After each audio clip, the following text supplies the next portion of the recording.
यह कहानी दिल्ली विश्वविद्यालय के कॉलेज कैंपस में हुई घटना के बारे में है। मानो या ना मानो, लेकिन इस कंपास में मुझे भूत प्रेत होने के कई सारे किस्से सुन को मिल रहे हैं। इसी ही एक घाटा के बारे में मैं आज आपको बताता हूं।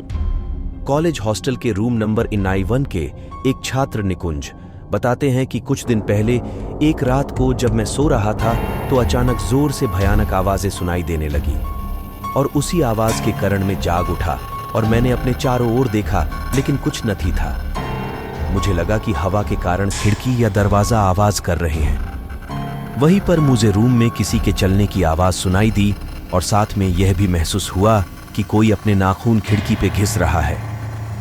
जब मैंने दूसरे दिन ये बात की जांच करवाई तो मालूम पड़ा कि 9 साल पहले एक छात्र अरुण ने आत्महत्या की थी और तब से लेकर आज तक उसकी आत्मा इसी रूम में गुम रही है और इस बात की पुष्टि कई छात्रों ने की है।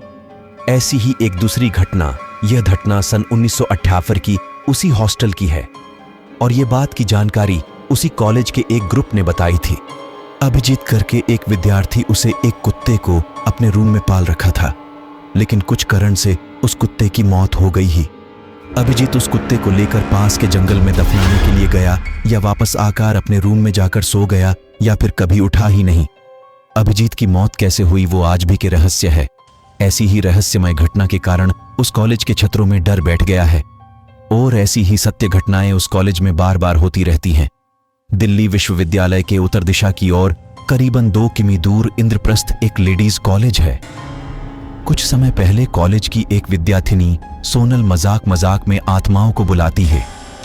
सिक्के के जरिए वो आत्मा आ तो जाती है, लेकिन 2-3 दिन तक वो आत्मा रूम से निकलने का नाम नहीं लेती।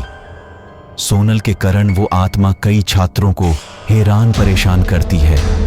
बाद में सोनल उस आत्मा से माफी मांगती है कि वो वहां से चली जाए। माफी मांगने के 2 दिन बाद वो आत्मा वहीं से खुद वापस चली जाती है, लेकिन सोनल की हरकत के कारण उसे कॉलेज से निकला दिया जाता है। ऐसे ही जो लोग रात को देर तक पढ़ाई करते हैं उसे कभी न कभी भूतों का सामना करना ही पड़ता है। उन सभी को ऐसी ही अदृश्य शक्ति के होने का एहसास होता रहता है।